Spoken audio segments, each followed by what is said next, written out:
Hi நண்பா, இந்த ஒரு வீடியோவில் தமிழக வெற்றி கழகத்தோட கொடியை தவறாக பயன்படுத்தி வசமாக மாட்டிக்கொண்ட அதிமுகவின் தொண்டர்கள் என்ன நடந்தது அப்படின்றத வீடியோக்களை போய் டீட்டெயிலாக வந்து பார்த்துடலாம். அதுக்கு முன்னாடி கரூர் சம்பவத்திற்கு பிறகு அதிமுக மற்றும் பாஜக கட்சிகள் உள்பட நிறைய கட்சிகள் தாவேகாவிற்கு ஆதரவாக பேசிட்டு வந்தாங்க. இந்த ஒரு காரணத்தினால அதிமுகவுடன் தாவேகா கூட்டணி வைத்தால் நல்லா இருக்கும் அப்படின்னு ஒரு சில அதிமுக மற்றும் தாவேகா தொண்டர்கள் பேசி வந்த நிலையில தற்பொழுது இதற்கு முன்னதாக அதிமுகவின் ஒரு பிரச்சார கூட்டத்தில் எடப்பாடியார் பங்கேற்க போகும்போது அங்க வந்து பாத்தீங்கன்னா அதிமுக மற்றும் தாவேகாவோட ஒரு பிளக்ஸ் வந்து வச்சிருந்தாங்க. இந்த ஒரு நிலையில நேற்று குமாரபாளையத்துல எடப்பாடியார் அவர்கள் பேசிட்டு இருக்கும்போது தாவேகாவோட ஒரு பெரிய கொடியை வந்து பாத்தீங்கன்னா கூட்டத்தில் இருந்து எடப்பாடியார் அவர்களுக்கு காட்டியிருப்பாங்க.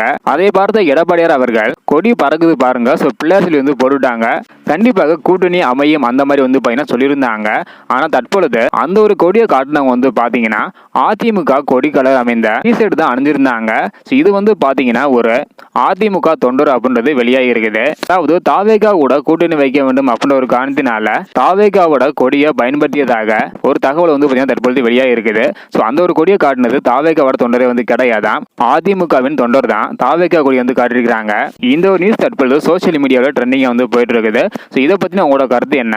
அதிமுக மற்றும் தாவேகா இந்த இரண்டு கட்சியுமே கூட்டணி வைக்கலாமா வேணாமா அப்படின்றக்கான உங்களுடைய கருத்தை மறக்காம கமெண்ட் பண்ணுங்க. இந்த வீடியோ பார்த்தீங்கன்னா மறக்காம எல்லாருக்குமே ஷேர் பண்ணுங்க. ஓகே அன்பா, தேங்க்யூ.